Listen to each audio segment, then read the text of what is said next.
ایک کیس جس کا میں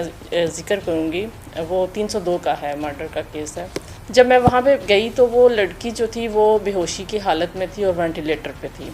گینگ ریپ کی FIR جو ہے وہ درج کروائی، جس میں ایک ملزم انہوں نے نامزد کیا تھا۔ انہوں نے جو مجھے بیان دیا اس میں میرا جو شک تھا وہ یقین میں بدل گیا۔ میڈیکل میں تھوڑا یہ آیا کہ لڑکی کے ساتھ ریپ ہوا ہے۔ تفتیش کے اینڈ پہ یہ ہمیں پتہ چلا کہ وہ لڑکی جو ہے وہ حقیقتاً اغوا نہیں ہوئی تھی۔ ایکچوئل جو سٹوری تھی وہ یہ تھی کہ جو اس کی مدر تھیں اس کو اس دن پتہ چلا، ہونا تو یہ چاہیے تھا کہ جو مدر تھیں یا باقی گھر والے تھے وہ اس کی بات پہ یقین کرتے اور اس کو اسی وقت ہاسپٹل لے کے جاتے، لیکن انہوں نے اس کی ماں نے الٹا اس کو ایک اور تھپڑ مارا کہ تم جھوٹ بول رہی ہو۔ بسم اللہ الرحمن الرحیم، السلام علیکم۔ میں انسپیکٹر فرزانہ ہوں اور اس وقت میں بطور public relation officer DP office Gujarat میں کام کر رہی ہوں۔ میں 2003 میں اس ڈپارٹمنٹ میں آئی تھی بطور اسسٹنٹ سب انسپیکٹر۔ بطور SHO بھی میں نے 3 دفعہ جو ہے یہ کام کیا ہے فیلڈ میں۔ تجربات کے حوالے سے اگر میں بات کروں تو بہت سے کیسز ایسے ہیں جو کہ رونگٹے کھڑے کر دینے والے ہیں اور جو میرا نہیں حال کہ مجھے ساری زندگی وہ بھولیں گے، جس میں گینگ ریپ کے کیسز بھی شامل ہیں۔ ایک کیس جس کا میں ذکر کروں گی وہ 302 کا ہے، مرڈر کا کیس ہے۔ ہمارے گجرات میں اس وقت وومن ہراسمنٹ سیل کی انچارج تھی، تو مجھے اطلاع ملی فون پہ کہ ایک لڑکی جو ہے اس کا گینگ ریپ کیا گیا ہے اور وہ بے ہوشی کی حالت میں جو ہے وہ پولیس کو ملی ہے۔ 15 پہ کال آئی اور مجھے DPO صاحب کی طرف سے حکم ملا کہ آپ فوراً جو ہے وہ عزیز بٹی ہاسپٹل میں پہنچیں کہ وہ فیمیل جو ہیں اس کی حالت دیکھیں کہ کیا اس کا ہے سلسلہ۔ جب میں وہاں پہ گئی تو وہ لڑکی جو تھی وہ بے ہوشی کی حالت میں تھی اور وینٹیلیٹر پہ تھی، وہ بات نہیں کر سکتی تھی۔ اس کی والدہ وہاں پہ موجود تھیں، بہنیں تھیں، ان سے بات ہوئی میری، انہوں نے کہا کہ اس طرح ہمیں جو ہے یہ ریور گارڈن کے پاس جو ہے وہ یہ بے ہوشی کی حالت میں ملی ہے اور اس کے ساتھ یہ واقعہ ہوا ہے۔ ڈاکٹر سے میری بات ہوئی، ڈاکٹر کو میں نے کہا کہ اس کا وہ کہتے ہیں کہ اس کو زہریلی کوئی نشہ آور چیز جو ہے وہ پلائی گئی ہے، جس کی وجہ سے جو ہے یہ خاتون بے ہوش ہیں اور بہت اس کی کنڈیشن جو تھی نا وہ مزریبل تھی۔ وہ پوری ہم نے اسی وقت جو وہ اپلیکیشن جو تھی اس پہ ہم نے ایک گینگ ریپ کی FIR جو ہے وہ درج کروائی، جس میں ایک ملزم انہوں نے نامزد کیا تھا۔ اس کی جو مدر تھی اس کے بقول یہ لڑکا جو تھا یہ ان کی بیٹی کے ساتھ ریلیشن میں تھا، فون وغیرہ پہ بات ہوتی تھی ان کی اور یہ ملتے تھے، اور اس کو یہ یقین تھا کہ یہ لڑکا جو ہے اس نے ہی اپنے کچھ دوستوں کے ساتھ مل کے تو اس کو اغوا کیا ہے اور اس کے بعد گینگ ریپ کر کے اس کو ادھر چھوڑ دیا ہے۔ تو وہ کافی چیلنجنگ قسم کا کیس تھا ہمارے لیے۔ اس میں یہ ہوا کہ پھر وہ لڑکی چونکہ ادھر تھی وینٹیلیٹر پہ تھی، وہاں پہ ہم نے انویسٹیگیشن جو ہے وہ سٹارٹ کی۔ سب سے پہلے میں اس کے گاؤں میں گئی، وہاں پہ جا کے جہاں سے وہ اغوا ہونے کا جو ہے وہ انہوں نے کہا کہ یہاں سے اغوا کی گئی ہے، وہاں پہ گئی، آگے پیچھے گھروں میں انویسٹیگیشن کی، فیمیل سے ملی، اس کی دوستوں سے ملی، جس کے پاس ساتھ ان کا آنا جانا تھا ان سے ملی۔ وہاں پہ کچھ چیزیں جو تھیں وہ ایسی ملیں جو ہمیں شکوک میں ڈال رہی تھیں کہ اس فیمیل کے ساتھ ریپ ہوا ہے یا نہیں ہوا ہے، یا یہ اغوا ہوئی ہے یا نہیں ہوئی ہے۔ یہ ساری چیزیں جو ہیں یہ ہم نے اس کے بعد پھر جس جگہ پہ انہوں نے پوائنٹ آؤٹ کیا تھا کہ یہ فیمیل ہمیں اس جگہ سے بے ہوشی کی حالت میں ملی ہے، میں وہاں پہ گئی۔ وہ ریور گارڈن کا ایک مین جس طرح ایک گیٹ ہوتا ہے اس طرح تھا، اور وہاں پہ سیکیورٹی کیمرے وغیرہ بھی لگے ہوئے تھے اور یہ سارا۔ جب میں وہاں پہ گئی اپنی ٹیم کے ساتھ تو وہاں پہ میں نے چیک کیا تو سیکیورٹی کیمرے جو تھے وہ انہوں نے کہا جی یہ تو آج 3-4 دن ہو گئے بند ہو گئے ہوئے ہیں، یہاں پہ ہمارے پاس اس کی کوئی ریکارڈنگ جو ہے وہ موجود نہیں ہے۔ پھر ان سے پوچھا کہ جی سیکیورٹی جو اس وقت وہاں پہ گارڈ تھے وہ کون تھے، ان کے نام وغیرہ لیے، پھر ان سے میں ملی، ان سے میں نے پوچھا، اس کو ٹائم ڈیوریشن بتائی، اس سے پوچھا کہ بھئی ہاں آپ کے سامنے اس طرح کا کوئی واقعہ ہوا ہے کہ کچھ لوگ گاڑی میں یا موٹر سائیکل پہ اس خاتون کو یہاں پہ آپ کے ادھر ڈال گئے ہوں، آپ ادھر موجود تھے۔ انہوں نے جو مجھے بیان دیا اس میں میرا جو شک تھا وہ یقین میں بدل گیا کہ اس نے کہا کہ ہم نے ایسا کوئی واقعہ یہاں پہ نہیں دیکھا، نہ کوئی یہاں پہ لڑکی آ کے کسی نے بے ہوشی کی حالت میں ڈالی ہے، نہ ہی یہاں پہ کوئی گاڑی آئی ہے، نہ ہی یہاں پہ کوئی لڑکے آئے ہیں۔ تو اب میرا جو ایک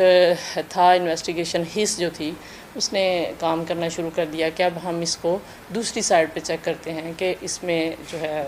کیا اس میں حقائق کیا ہو سکتے ہیں۔ پھر اس لڑکی کی والدہ نے یہ کہا تھا کہ اس کے پاس موبائل فون نہیں ہے،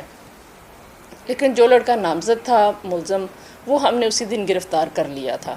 تو اس کے پاس سے ہمیں پتہ چلا کہ اس لڑکی کے پاس موبائل تھا اور اس کا نمبر اس لڑکے نے مجھے بتایا۔ ہم نے اس کی جو ہے نا اسی وقت CDR منگوا لیں، اور اس سے ہمیں یہ پتہ چلا کہ اب جو FIR تھی وہ ایک نامزد ملزم پہ تھی اور 2 نامعلوم ملزم پہ تھی۔ ہمارے لیے اب یہ بھی ایک چیلنج تھا کہ اب وہ جو نامعلوم ملزم تھے ان کو ہم نے، کیونکہ جو نامزد ملزم ہم نے گرفتار کیا تھا وہ یہ کہتا تھا کہ میں کسی اور لڑکے کو نہیں جانتا اور نہ ہی میں نے اس کو اغوا کیا ہے، میرا اس کے ساتھ لنک تھا، لیکن 4 مہینے پہلے یہ لنک جو ہے یہ ختم ہو گیا تھا۔ اب ہم نے جب CDR لی تو اس میں ہمیں کچھ نمبر جو ہیں وہ ملے، ان کے ہم نے جب ڈیٹا نکلوایا، اس کا ہم نے جب آنرشپ نکلوائی، تو جو لڑکے اس وقت اس دن میں ہم نے دیکھا کہ اس کے ساتھ کانٹیکٹ میں تھے، ہم نے ان لڑکوں کو بھی جو ہے نا وہ گرفتار کر لیا۔ ان میں ایک لڑکا ادھر گاؤں تھا ساتھ اس کا تھا، ایک جہاں پہ جٹا والی سائڈ پہ گاؤں تھا وہاں کا تھا، تو ہم نے ان کو بھی جو ہے نا وہ گرفتار کر لیا۔ جب ہم نے میڈیکل کروایا، میڈیکل میں تھوڑا یہ آیا کہ لڑکی کے ساتھ ریپ ہوا ہے، اور اس وقت پھر ہمارے پاس 2 راستے آ گئے کہ مطلب ہماری تفتیش یہ کہہ رہی تھی کہ لڑکی اغوا نہیں ہوئی ہے، جبکہ میڈیکل جو ہے، لیکن ظاہر ہے میڈیکل کی جو ایک ویلیو ہے وہ ہماری تفتیش سے کہیں زیادہ ہے، کیونکہ وہ تو ایک ایویڈنس ہے اور لیگل ایویڈنس ہے۔ اس کے بعد جو ہے وہ جو یہ تفتیش پھر ہم آگے اس کو کرتے گئے ہیں، پھر پوسٹ مارٹم کی رپورٹ جب ہم نے وہاں پہ جمع کروائی، اس کے بعد جو ہے وہ DNA کے لیے ہم نے اپلائی کیا، DNA وغیرہ جو ہے وہ آیا۔ تو تفتیش کے اینڈ پہ یہ ہمیں پتہ چلا کہ وہ لڑکی جو ہے وہ حقیقتاً اغوا نہیں ہوئی تھی، بلکہ اس میں ہوا یہ تھا کہ یہ لڑکی جو تھی، اس کی دوستی پہلے جو نامزد ملزم تھا اس کے ساتھ تھی، پھر جب 4 مہینے پہلے اس کا بریک اپ ہو گیا اس لڑکے کے ساتھ، پھر اس کی دوستی دوسرا جو ہمارا ملزم تھا اس کے ساتھ ہوئی تھی، لیکن اس دن اس لڑکی جو ہے وہ اس لڑکے کے ساتھ نہیں ملی ہے، اور نہ ہی جو ہے وہ اس کے گھر گیا ہے، جبکہ جو تیسرا ملزم تھا اس کے ساتھ بھی اس لڑکی کی دوستی تھی، مطلب ایٹ اے ٹائم تینوں کے ساتھ دوستی تھی ان کی، لیکن تینوں کو ایک دوسرے کا پتہ نہیں تھا۔ گینگ ریپ جو ہے وہ، اور پھر مرڈر اور اغوا، یہ ایک ایسے جرائم ہیں جس میں ملزمان کا آپس میں کوآرڈینیشن ہونا بہت ضروری ہے، جبکہ ہم نے جب انویسٹیگیشن کی تو تینوں ملزمان جو تھے وہ ایک دوسرے کو جانتے تک نہیں تھے، علیحدہ گاؤں سے تعلق تھا ان کا نہ آپس میں موبائل میں کوئی رابطہ تھا اور نہ ان کے آپس میں کوئی واقفیت تھی، نہ کوئی رشتہ داری تھی، وہ بالکل علیحدہ تھے۔ تو پھر جب ہم لوگوں نے ان سب کو اریسٹ کر لیا، ان سے انویسٹیگیشن کی، وہ یہ بات مانتے تھے کہ ہمارا اس کے ساتھ ریلیشن تھا، لیکن اس لڑکی کی مرضی سے تھا، اس دن اس کو اغوا نہیں کیا گیا تھا۔ ایکچوئل جو سٹوری تھی وہ یہ تھی کہ جو اس کی مدر تھیں اس کو اس دن پتہ چلا کہ اس نے اس پہلا جو نامزد ملزم ہے اس کو ایک سونے کی انگوٹھی گفٹ کی تھی۔ اس کی مدر کو جب پتہ چلا کہ اس نے گفٹ کیا تو وہ اس کے گھر، اس لڑکے کے گھر گئی کہ بھئی وہ انگوٹھی جو ہے نا وہ مجھے واپس کریں۔ ان کی وہاں پہ لڑائی ہو گئی۔ اب جب لڑائی ہوئی تو اب ماں جو تھی وہ انتہائی غصے میں تھی، اس نے واپس آئی ہے، آ کے اس نے اپنی بیٹی کو مار پیٹ کی ہے، اس کو تشدد کیا، اس کے جس طرح ایک ماں جو ہے وہ اپنی بیٹی کو سمجھانے کے لیے بھی کہہ لیں یا سزا دینے کے لیے بھی کہہ لیں۔ اب وہ لڑکی جو ہے وہ غصے میں آئی ہے۔ اب یہ لڑکی دوسرے لوگوں کے گھروں میں کام بھی کرتی تھی، اس کے پاس نیند کی گولیاں جو تھیں ان کا پاؤڈر پڑا ہوا تھا، یا نیند کی گولیاں ہوں گی۔ اس نے اپنے ہی گھر میں باتھ روم میں جا کے وہ گولیاں جو ہیں وہ کھائیں ساری، اور باہر آ کے اپنی ماں، بہن اور کچھ 2 جو اور وہاں پہ تھیں 1-2 خواتین، ان کے سامنے آ کے اس نے کہا کہ بھئی لے میں نے زہر کھا لیا ہے،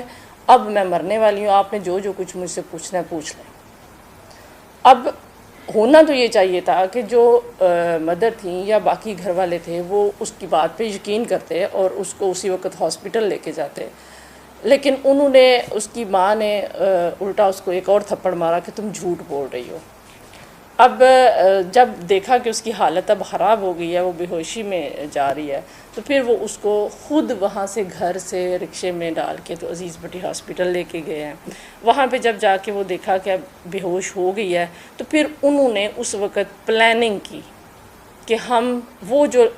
لڑکا تھا نامزد ملزم جس کے پاس سونے کی انگوٹھی تھی جو واپس نہیں کر رہے تھے، تو انہوں نے پلاننگ کی کہ ہم اس کو جو ہے اس کیس میں پھنسا لیتے ہیں، اور ساتھ انہوں نے دو نامعلوم، حالانکہ اس وقت ان کی ماں کو یہ پتہ نہیں تھا کہ میری بیٹی کے اور بھی کسی کے ساتھ کوئی تعلقات ہیں، تو انہوں نے جو ہے نا وہ اس غصے میں اس کے خلاف جو ہے وہ ایف آئی آر دی تھی۔ اب جب ایف آئی آر ہو جاتی ہے، اب یہ تو اس کو تو یہ نہیں پتہ تھا کہ یہ کتنی بڑی دفعات، اب گینگ ریپ، اغوا، اور پھر اس کے بعد 302، وہ لڑکی جو ہے وہ اسی دن رات کو جو ہے اس کی ڈیتھ ہو جاتی ہے، ساتھ ہی 302 جو ہے وہ آزاد ہو گئی تھی۔ انویسٹیگیشن میں جو ہے یہ ہمیں یہ کلیئر ہو گیا کہ یہ لڑکے جو ہیں یہ بے گناہ ہیں، ان کا تعلق ضرور تھا، لیکن انہوں نے نہ تو اس کو اغوا کیا تھا، نہ انہوں نے جو ہے اس کا ریپ کیا تھا، گینگ ریپ کیا تھا، اور نہ ہی پھر اس کو مرڈر کیا تھا، بلکہ اس لڑکی نے گھر میں اپنی ماں اور اپنی بہنوں کے سامنے جو ہے وہ خودکشی کی تھی، اور اس کے بعد جو ہے انہوں نے یہ کیس جو ہے وہ بنایا تھا۔ تو اس کے بعد یہ کیس جو ہے وہ آگے ٹرائل میں چلا۔ جج صاحبان جو ہیں، چونکہ میڈیکل جو ہے اس میں لکھا ہوا تھا کہ ریپ ہوا ہے، لیکن وہ بعد میں یہ پتہ چلا کہ وہ جو لیڈی ڈاکٹر تھیں انہوں کی یہ تھوڑی سی غلطی سمجھ لیں، ان کے نااہلی سمجھ لیں، انہوں نے اس چیز کو قبول بھی کیا کہ اس وقت چونکہ پریشر اتنا تھا شاید، یا نئی تھیں ڈاکٹر، تو انہوں نے وہ چیز جو ہے وہ لکھی تھی، ادروائز جو ہے وہ اولڈ تھا ریپچر اس کا نا۔ تو اس کے بعد وہ لڑکے جو ہیں وہ یہاں پہ ہائی کورٹ میں بھی کیس چلا، وہاں پہ بھی میں جاتی رہی، بتایا سارے حقائق وہاں پہ بتائے۔ سیشن کورٹ سے وہ پھر یہ 2023 میں جو ہے نا وہ لڑکے جو ہیں وہ بری ہو گئے تینوں۔ جی سب کے لیے میرا میسیج یہی ہے کہ پولیس جو ہے یہ دن رات کام جو ہے وہ عوام کے لیے کر رہی ہے۔ ایک بات یاد رکھیے گا، جب ہمارے پاس کوئی کیس آتے ہیں تو ایک ملزم ہوتا ہے اور ایک مدعی ہوتا ہے، ایک سچا ہوتا ہے اور ایک جھوٹا ہوتا ہے۔ انصاف کا مطلب یہ نہیں ہے کہ ہم جس کا ساتھ دیں وہ کہ بھی انصاف ہوا ہے، اور جس کو ہم کہیں کہ بھئی تم نے غلطی کیا ہے، تمہارا یہ گناہ بنتا ہے، وہ کہ نہیں جی میرے ساتھ انصاف نہیں ہوا۔ ہمارے ملک میں یہ چل رہا ہے کہ جب ہم کسی کی فیور ہو رہی ہوتی ہے، جس کا اصل میں کام ہو رہا ہوتا ہے، چاہے وہ سچا ہے، وہ دوسری پارٹی یہ سمجھتی ہے کہ وہ بندہ جو تھا اس کو فیور کیا گیا ہے، اس کو پیسے لیے گئے ہیں، اس کو جو ہے وہ انصاف دیا گیا، میرے ساتھ نا انصافی کی گئی ہے۔ حالانکہ یہ تو کلیئر بات ہے کہ جب دو پارٹیز ہیں تو ان میں سے جو سچی ہے وہ اسی کو انصاف ملنا، جو جھوٹی ہے وہ جھوٹی ہے۔ تو میں عوام کو بھی اور سب لوگوں کو یہ کہنا چاہوں گی کہ اتنا شعور ضرور رکھیں کہ جب ہم گھر سے چلتے ہیں تو ہمیں پتہ ہونا چاہیے کہ ہم اس جگہ پہ غلط ہیں، اور ہمیں اپنی غلطی کو تسلیم کرنا چاہیے۔ پولیس کو جو ہے نا وہ بلیم کم کریں، اس لیے کہ پولیس میں کوئی بھی ایسا جو ہے وہ شخص نہیں ہے، اتنا بے ضمیر یا کم ظرف بندہ کوئی بھی ایسا نہیں ہے کہ جو پیسے کی وجہ سے یا کسی بھی وجہ سے جو ہے وہ کسی بے گناہ کو گناہ گار کر دے اور گناہ گار کو بے گناہ کر دے۔ اتنا جو ہے وہ یہ ضرور یقین رکھیں۔ Thank you.